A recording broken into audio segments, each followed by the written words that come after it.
Sebelumnya Ibu minta maaf ya karena pertemuan ini mundur lagi ya karena situasi yang tidak memungkinkan untuk bisa on time. Mungkin ada beberapa penyesuaian ya, penyesuaian untuk jadwal ya. Saya juga lagi pemetaan jadwal. Mudah-mudahan nanti dibantu sama si Pen ya. Kira-kira eh, apakah pertemuan ini aja yang masih reschedule atau untuk pertemuan berikutnya juga saya udah out of the schedule gitu ya.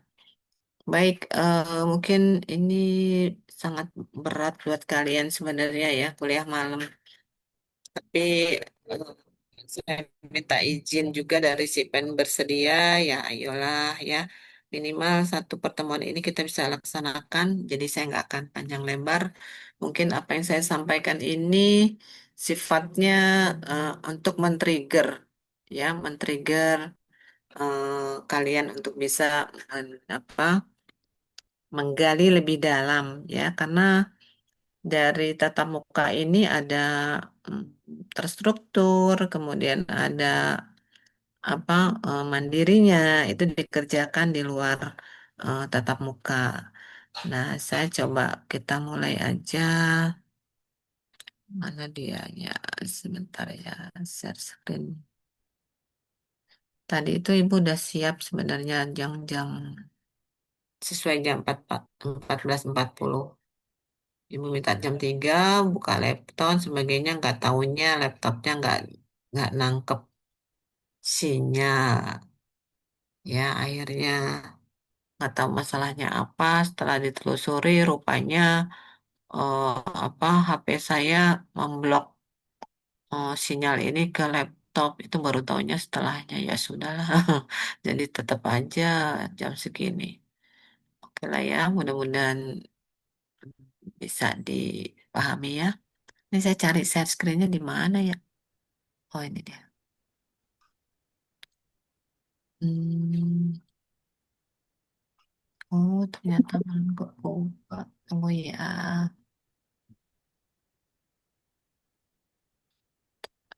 Juga iya.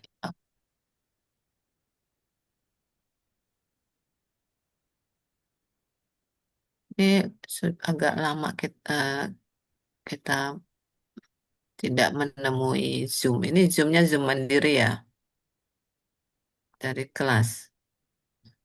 Oke, udah kelihatan belum? Segede apa ya? Sudah terlihat? Izin menjawab terlihat Ibu. Oke, saya coba ini ya. Nah, oke. Ya, kalau kita bicara ini sebenarnya etika dalam penelitian itu bagian yang terintegrasi dari apa tahapan-tahapan dalam penelitian ya. Dan ini penting setiap penelitian pasti akan ditanya bagaimana menjalani etika ya, yang dalam hal ini etika penelitian. Jadi kalaupun itu jurnal, ini mesti akan diangkat ya. Jadi bukan suatu hal yang cuma sekedar lewat, nggak perlu di, di dikerjakan ya atau tidak ya tidak, tapi menjadi hal penting di dalam penelitian yang harus dipatuhi oleh para peneliti ya.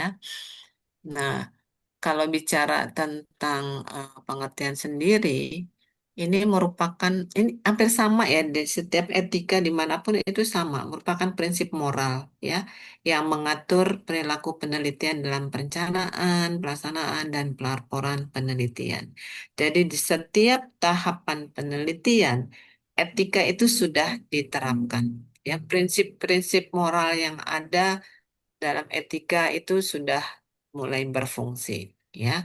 Kenapa perlu etika? Ini melindungi hak dan keselamatan partisipan atau responden atau subjek penelitian, ya.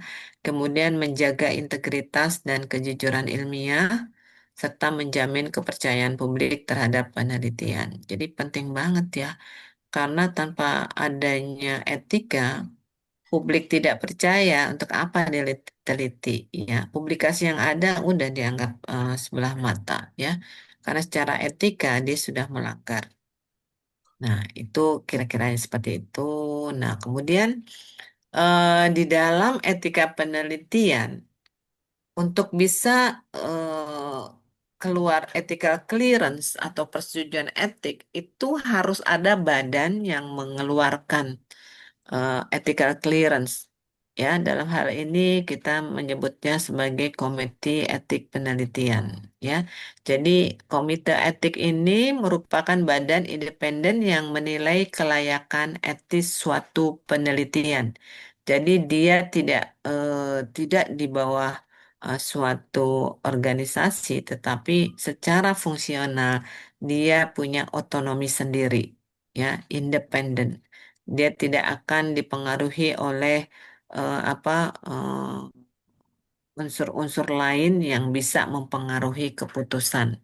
Ya, nah komite etik ini, kalau kita lihat hierarki di Indonesia, komite etik yang diakui secara nasional itu adalah Komite Etik Kesehatan Nasional (KEPKN). Jadi dia punya di bawah, dulu di bawah Litbangkes, ya, tapi sekarang Komite Etik ini dia mempunyai badan tersendiri, ya.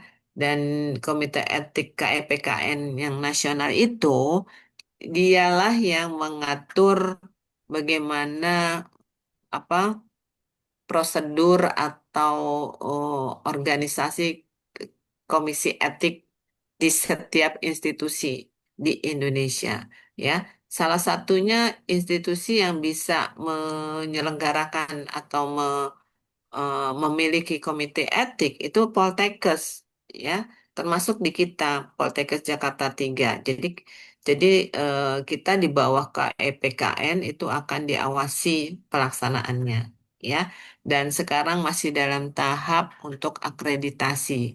Jadi diharapkan bahwa setiap komite etik ini terakreditasi. Siapa yang mengakreditasi? Yang mengakreditasi itu adalah Komite Etik Kesehatan Nasional, ya. Nah, itu yang akan mengeluarkan akreditasi dan jenisnya ada berbagai jenis, ya. Apakah ini hanya yang berkaitan dengan manusia atau dia berkaitan dengan hewan, ya, dan ada yang lebih tinggi lagi, ya. Jadi itu berdasar hierarkinya. Nah, eh, Komisi etik ini berfungsi untuk meninjau proposal penelitian, ya, menilai risiko dan manfaatnya, serta menjamin perlindungan hak partisipan atau subjek penelitian dan memberikan persetujuan etik. Jadi, nanti suatu saat kalian melakukan penelitian, ini semester berapa? 5 ya? Nanti semester berapa itu 5 atau 6 ya, kalian akan menyusun skripsi, ya. Jadi skripsi itu yang pendekatan yang diberikan atau yang dilakukan oleh mahasiswa adalah penelitian, ya. Jadi ketika kalian sudah apa, sempro, seminar proposal, mendapat persetujuan untuk dilanjutkan dengan penelitian, kalian belum bisa mulai mengambil data kalau belum ada ethical clearance dari Komisi Etik Penelitian, ya. Jadi itu penting. Jangan sampai kalian ambil data belum ada ethical clearance-nya, belum ada persetujuan etik. Nah, penelitiannya ini sudah sangat-sangat salah, ya, karena sudah melanggar etik penelitian itu sendiri. Ya, karena apa? Ketika ethical clearance tidak diterbitkan, dia akan beresiko untuk terjadi hal-hal yang tidak diinginkan pada partisipan, partisipannya tidak terlindungi, gitu ya. Jadi kalau ujung-ujungnya nanti masuknya ke ranah eh, apa ke ranah pelanggaran, gitu, ya. Jadi pentingnya Komisi Etik ini dalam menjaga eh, stabilitas atau menjaga keterlaksanaan perlindungan terhadap setiap hak-hak subjek penelitian, ya. Nanti juga ketika kalian mengajukan itu ada protokol yang harus diikuti. ya. Kalian harus punya informed consent yang terdiri dari 35 butir. Jadi dilihat satu-satu tuh, ada 35 ya. Kira-kira mana yang bisa diisi ya secara detail. Karena nanti telaah proposal kalian itu sampai kepada informed consent. Ya, di situ akan terlihat apakah hak-hak partisipan dilindungi. Ya, jadi nanti ketika kalian mengajukan apa persetujuan etik, maka itu harus diikuti. Ya, format-format itu harus diisi dengan sebenar-benarnya. Ya, jadi itu pentingnya Komisi Etik Penelitian. Nah, kemudian etik kepenelitian sendiri apa? Ya, etik penelitian itu merupakan tanggung jawab peneliti, ya, tanggung jawab terhadap partisipan atau subjek, ya, memberikan perlindungan dan keamanan. Kemudian terhadap ilmuwan ini juga menjadikan moral kejujuran dan transparansi. Jadi nggak ada hasil-hasil yang ditutup-tutupin. Hasil penelitiannya A ya A ya yang dipublish gitu ya. Kemudian terhadap sponsor atau lembaga itu punya akuntabilitasnya pertanggungjawaban. Nah, kemudian terhadap publik, penyebaran hasil secara etis. Jadi setiap hasil penelitian itu layak untuk dipublish, ya dilakukan publish. Ya, baik itu di jurnal atau dengan buku atau mungkin dengan seminar dan lain sebagainya. Ya. Nah, di dalam etik penelitian ini ada beberapa hal yang eh, menjadi pelanggaran ya. Jadi kalau bicara pelanggaran seperti plagiarisme, fraud atau manipulasi data ya, kemudian tanpa persetujuan etik itu sudah masuk ke tahap bahwa kalian sudah eh, menodai, menodai, menodai ilmuwan maupun subjek gitu ya. Jadi plagiarisme itu sebenarnya suatu pelanggaran keilmuan, ya, pelanggaran etis di dalam penyusunan atau di dalam penelitian, ya. Kalian kopas satu paragraf terus masuk ke tulisan kalian itu udah bagian plagiarisme. Jadi kalau nanti kalian diminta untuk cek keterbacaan atau cek apa namanya, cek plagiarisme itu akan terlihat pakai mesin apa, Turnitin kah atau apakah, ya, akan terlihat berapa persen kesamaan dengan apa yang ada di dunia maya. Ya, itu akan terlihat. Mau berapa persen? Oh, kalau penelitian itu masih toleransi 20% bisa. Ya, di atas itu berarti plagiarismenya tinggi. Ya, nah ini yang harus dicermati oleh para peneliti ketika melakukan publish, ya, melakukan publikasi terhadap hasil penelitian. Nah, kemudian ada prinsip prinsip etika penelitian, ya. Jadi sebenarnya banyak ya. Prinsip etika penelitian itu ada beberapa yang bisa kalian cari ya, tapi di sini ada empat prinsip yang utama ya, yang biasanya terus dipegang oleh para peneliti ya. Yang pertama itu adalah informed consent. Informed consent apa ya? Informed consent, kemudian anonymity apa sih? Anonymity itu tidak ada ya. Identitas, beneficent, kemudian justice. Mungkin kita lihat satu-satu di sini ya. Nah, bicara informed consent berarti bicara apa permohonan persetujuan ya. Jadi partisipan ini diberikan suatu pernyataan apakah dia bersedia atau tidak ya. Nah, kesediaannya eh, para subjek atau partisipan ini harus diawali dengan penjelasan penelitian ya. Jadi kalau penjelasan penelitian itu KSP ya, penjelasan penelitian ya. Di situ harus ada informasi lengkap yang harus diketahui oleh partisipan, ya, mulai dari apa yang akan dia alami, ya, kemudian efek dari penelitian ini apa yang akan dia hadapi, dan kira-kira ketika terjadi resiko itu muncul, apa yang akan ditawarkan oleh peneliti. Jadi si partisipan atau si subjek penelitian ini memahami apa yang akan terjadi pada dirinya, ya. Dan kira-kira ketika ada resiko, si peneliti, si partisipan ini memahami, oh saya akan mendapat penanganan terhadap resiko itu. Ya, kemudian apa benefitnya buat dia? Itu disampaikan. Ya, ketika penelitian ini menghabiskan waktu, apa kompensasinya?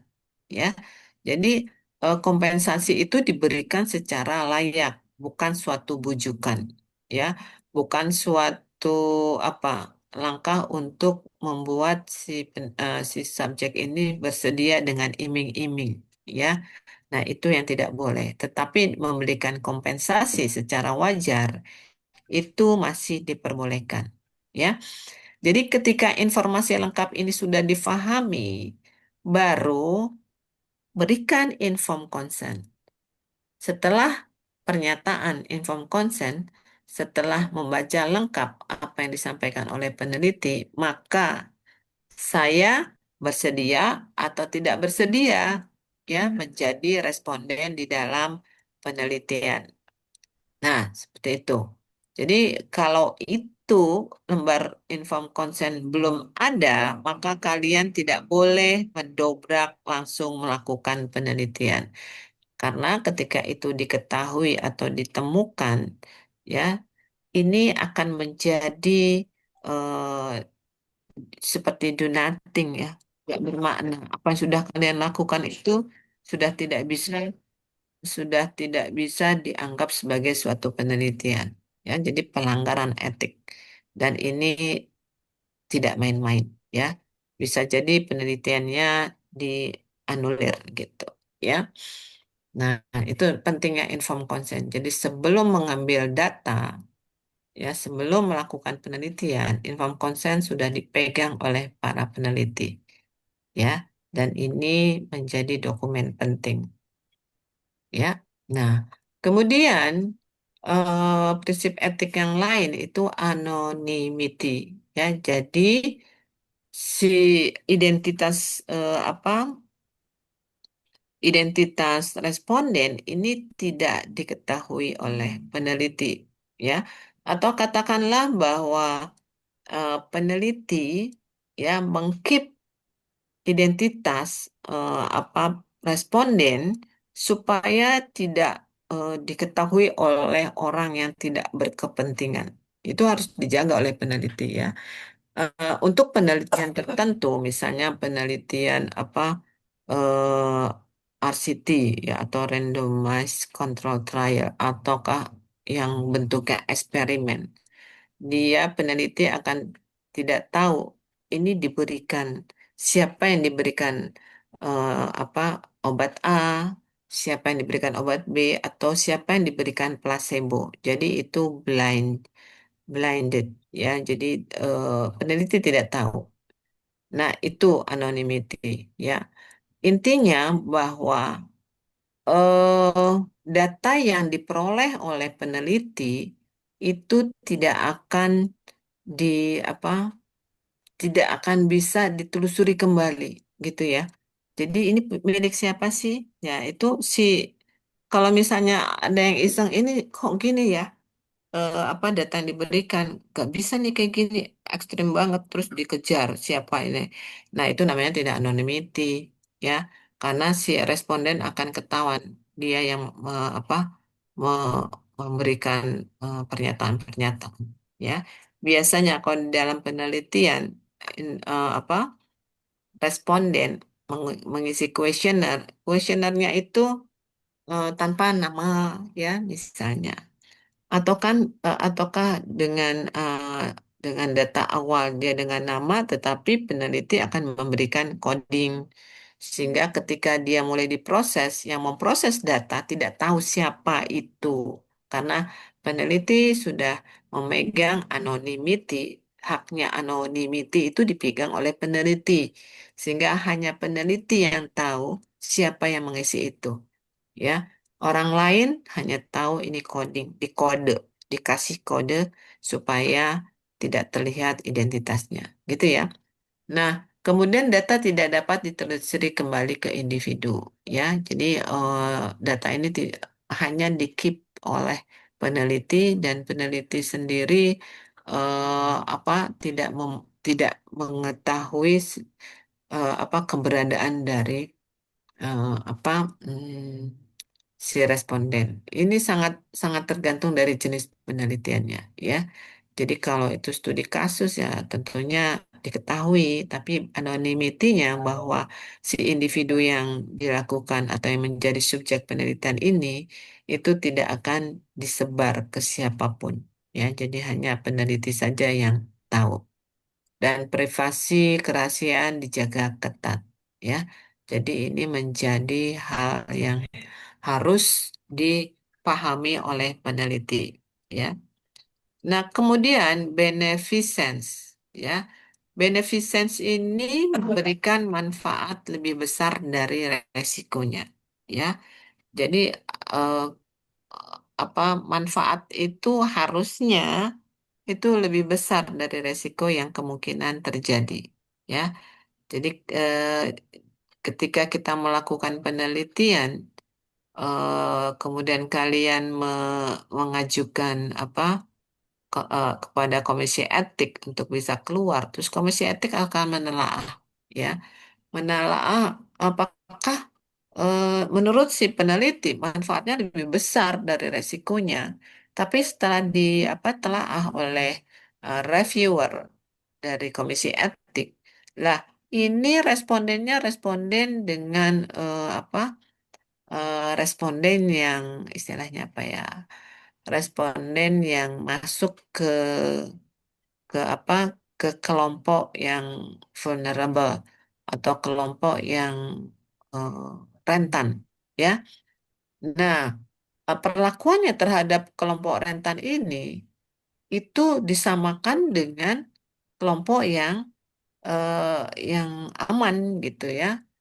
Nah, ini nggak bisa dibuat seperti itu karena ketika dia kelompok rentan, ibu, misalnya penelitian dilakukan pada ibu hamil, ya, tapi perlakuannya disamakan dengan ibu yang tidak hamil. Nah, ini yang menjadi apa pertimbangan bahwa resikonya menjadi lebih besar ketimbang manfaatnya, ya. Jadi nanti komisi etik itu akan betul-betul menelaah karena komisi etik terdiri dari pakar-pakar ya yang akan menganalisis protokol yang masuk itu ya. Atau nanti ketika kalian melakukan penelitian, resiko yang ada itu diminimalisir, ya. Bagaimana caranya supaya resiko ini tidak lebih besar dari manfaatnya, ya. Jadi beberapa resiko misalnya dengan pembatasan responden sudah di apa? Sudah dibatasi bahwa responden yang dilakukan ini adalah responden yang kategori lansia tapi lansia usia 60 misalnya, ya. Nah, itu dalam rangka meminimalkan resiko, ya. Atau untuk intervensi, maka intervensi yang dilakukan itu sudah memenuhi kriteria, ya. Alat ukurnya harus sudah tervalidasi, ya. Ketika memberikan intervensi, itu adalah intervensi yang sudah dinyatakan aman, misalnya, ya. Jadi berbagai strategi peneliti itu harus bisa meminimalkan resiko daripada manfaat yang lebih. Jadi intinya manfaatnya lebih besar ketimbang resikonya, ya. Dan menjadi fokus pada kesejahteraan partisipan. Jadi jangan sampai partisipan atau responden itu mengalami ke apa ya kerugian, ya. Jadi intinya kesejahteraan itu menjadi faktor yang penting untuk diangkat atau untuk diberikan kepada responden. Ya, itu beneficence. Nah, justice. Justice itu adalah perlakuan secara adil kepada partisipan atau responden. Ya, jadi kalau ketika apa memilih subjek itu harus secara objektif. Ya, makanya ketika kalian menetapkan subjek itu ada kriteria inklusi, ada kriteria eksklusi, gitu ya. Udah sampai sana belum? Mungkin kalau udah sampai sana bisa memahami ini dengan lebih jelas lagi. Ketika subjek inklusi, oh kita akan meneliti apa? Meneliti mahasiswa STR ya, yang yang apa pada semester 5 ya itu adalah subjeknya ya. Terus in- eksklusinya yang gimana ya? Eksklusinya bukan bukan mahasiswa di luar atau yang bukan tingkat bukan semester 5 bukan itu ya.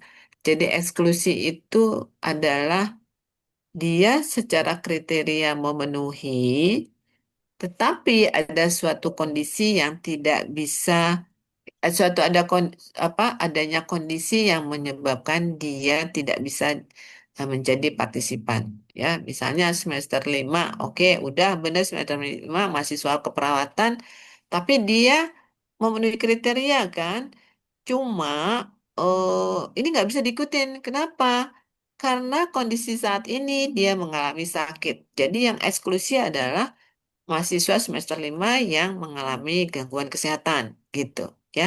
Jadi jangan salah nanti membuat eksklusi dan inklusi ya.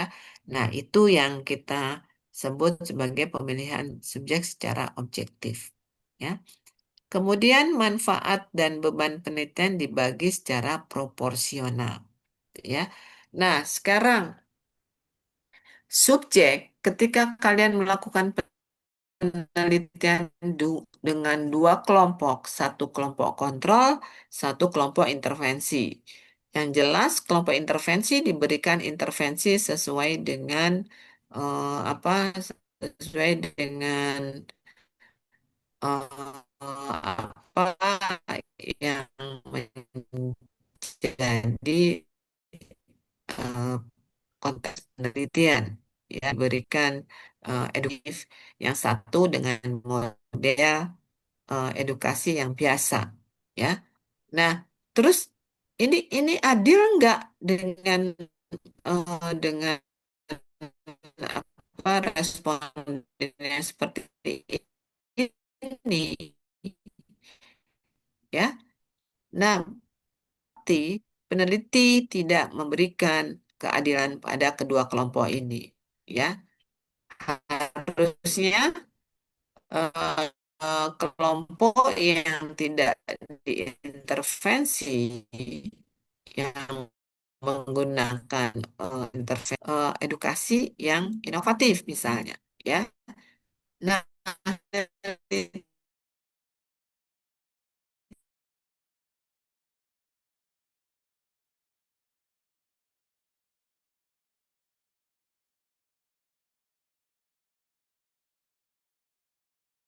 dilakukan ya yang bisa menetapkan ini ya peneliti ya. Nah, ini akan terbaca pada saat apa pada saat ketika mengajukan ethical clearance, nah telah si reviewer ini akan melihat apakah peneliti ini menerapkan prinsip justice, ya. Nah, itu dong deh. Ya, jadi nggak banyak, ya. Nah, ini beberapa contoh aplikasi etika penelitian, ya. Pada saat kalian melakukan penelitian klinis pada pasien kanker, ya. Nah, ini kalian memberikan inform consent secara rinci, ya. Kemudian resiko dijelaskan, ya, bahwa ketika pasien mendapatkan pengobatan dengan obat X, maka apa yang akan terjadi, resiko-resiko yang terjadi dijelaskan, ya. Kemudian manfaatnya juga dijelaskan. Berapa lama dia akan mengalami kondisi yang tidak, katakanlah tidak nyaman karena efek obat itu calon partisipan atau calon subjek ini bisa memahami. Sehingga ketika diberikan informed consent, maka dia akan memutuskan akan ikut atau tidak ikut secara sukarela. Ya. Kemudian data pasien disamarkan untuk menjaga anonymity. Ya. Nah, disamarkan dengan cara apa? Ya, data-data pasien dibuat coding, ya, dibuat kode. Kalau pasien satu, kodenya apa? Tapi peneliti punya data masing-masing dari subjeknya, gitu ya. Nah, kemudian survei contoh lain, ya, survei kesehatan mental remaja. Nah, namanya survei kan berarti apa, mem- menyebarkan kuesioner contohnya ya. Nah, jadi ketika kuesioner ini disebarkan, itu nggak ditanya nama kamu siapa, umur berapa. Oh, umur sih masih bisa, tapi siapa kamu, lahir tanggal berapa, ya. Nah, itu biasanya tidak, tapi sifatnya eh, terbuka, ya. Maksudnya katakanlah identitas itu tidak di apa, tidak dituliskan di situ. Paling identitas umum, ya. Usianya berapa? Kemudian dia domisilinya di wilayah apa, gitu, ya. Nah, kemudian hasil digunakan untuk apa, pengembangan konseling. Jadi ketika bicara survei ini nanti dianalisis apa hasilnya, tergantung survei apa ya. Kalau itu survei kesehatan mental remaja, oh berarti akan diperoleh sekian persen dari remaja yang di wilayah yang diteliti ini mengalami resiko gangguan mental sebesar sekian persen gitu, ya. Jadi kalau survei itu lebih banyak mengarah kepada data-data prosentasi misalnya. Ya, tapi walaupun begitu hasil survei ini bisa dijadikan bahan untuk pengembangan. Ya, kalau ini bicara tentang kesehatan remaja, mungkin aspek konseling lah yang nanti akan dikembangkan. Ya, kemudian tidak ada diskriminasi dalam pemilihan responden. Ya, jadi yang dipilih eh, yang apa, remaja, remaja perempuan yang sehat-sehat aja gitu ya. Enggak, yang sakit nggak usah. Nggak ada seperti itu. Ya, kalau dia sudah termasuk apa, kriteria inklusi, maka dia berhak, kita em, gini, kalau dia sudah masuk kriteria inklusi, maka kita bisa menjadikan dia sebagai responden. Ya, jadi nggak ada ini nggak usah, jangan gitu. Ah, kamu nggak ganteng, bukan gitu maksudnya ya. Jadi tidak ada diskriminasi dalam hal apapun. Semuanya punya hak yang sama. Dan masing-masing calon eh, subjek itu punya hak untuk menolak atau untuk menerima, ya, apakah diikutkan dalam penelitian atau tidak gitu. Jadi nggak boleh disamarkan oleh peneliti karena sedang meneliti dia bohong aja. Ibu ikut ini yuk. Ini lagi ada promo, padahal itu sedang meneliti. Nah, itu nggak jujur namanya, ya. Oke, dari sini kira-kira ada yang mau disampaikan. Terima kasih. Ya, ini hanya sekelumit saja tentang etika penelitian. Mungkin ada yang mau didiskusikan? Izin masuk Ibu. Ya, silakan. Ya, saya izin bertanya Ibu. Sebelumnya mohon maaf tidak bisa on cam. Perkenalkan nama saya Jessica, saya dari 4 RKI Ibu. Jessica Ya. Sarah. Saya izin bertanya Ibu. Tadi kan sebelumnya Ibu ngejelasin ya Bu terkait dengan surat pengajuan sebelum meneliti. Kan itu surat pengajuannya itu kita di bawah, sebelumnya kita kan Poltekkes di bawah PKPKN ya Bu ya. Nah itu pengajuan PKN, ya.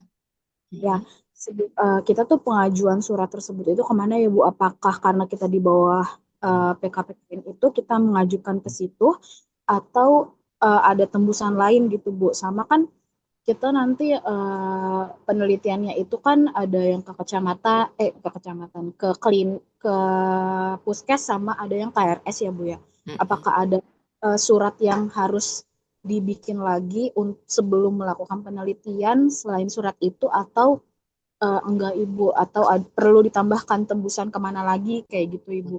Berarti Sama mekanisme ya, mekanisme untuk pengusulan ethical clearance gitu ya, ke KEPKN gitu ya. ya Ibu apakah surat ini eh, nanti ada pengantarnya dari kampus yang memberikan atau kita yang gimana gitu Ibu. Mm-mm. Sudah cukup itu. Ya, Terima oke. kasih. Ya, terima kasih Jessica. Jessica yang nanya ya. Jessica, ya. Iya, Ibu. Ya, pertanyaannya menarik sekali ya. Ini kan bicaranya berarti peneliti sudah memiliki protokol penelitian yang disahkan atau sudah dipertanggungjawabkan eh, di dalam forum Sempro atau di dalam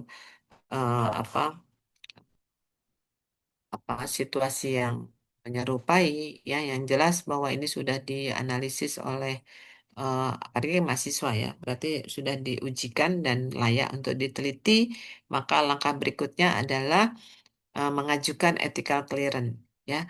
Kemana bisa mengajukan ya? Tentunya ke komisi etik ya. Komisi etik yang mana gitu ya?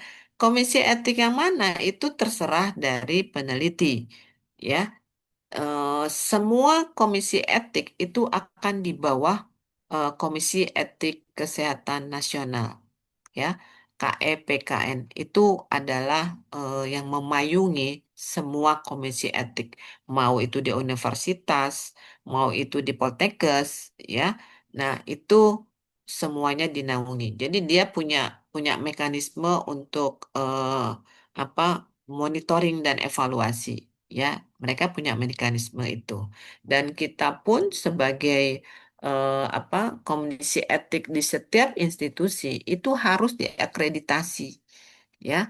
Nah, itu secara aspek legal. Nah, bagaimana yang tidak belum terakreditasi? Yang belum terakreditasi masih bisa berjalan internal ya. Jadi dia tidak bisa menerima dari luar untuk ditelaah etiknya, kemudian keluar ethical clearance sebelum ada akreditasi. Jadi untuk internal masih oke. Kalian misalnya mau tetap di Poltekkes Jakarta 3 yang belum terakreditasi masih bisa ya karena internal ya, dan itu diakui. Nah, bagaimana caranya untuk bisa mengajukan ethical clearance? Tentunya ada syarat-syarat ya. Karena ini sudah jadi tergantung dari kemana kita akan mengajukan ya.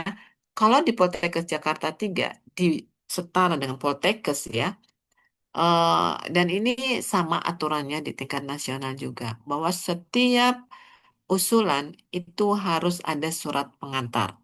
Kalau ini Jessica atau teman-teman lain adalah dari mahasiswa Poltekkes, surat pengantar ini boleh secara kolektif ya pengajuan kepada Ketua Komisi Etik untuk untuk dilakukan atau untuk ditelaah atau pengajuan ethical clearance dengan nama ABCD sampai misalnya yang sedang ujian ini yang sedang penelitian ini ada 125 misalnya. Nama itu masukin aja. Jadi ketika mengusulkan surat pengantar itu masuk ya, kemudian prasyarat-prasyarat semua itu sudah di apa penuhi, mulai dari isian 48 protokol. Jadi dengan kata lain gini, kalian kan sudah punya protokol versinya versinya versinya ujian gitu ya, sesuai dengan sistematikanya.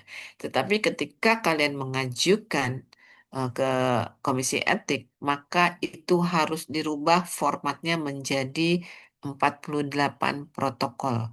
Dan itu sudah ada format bakunya. Format baku ini mengacu kemana?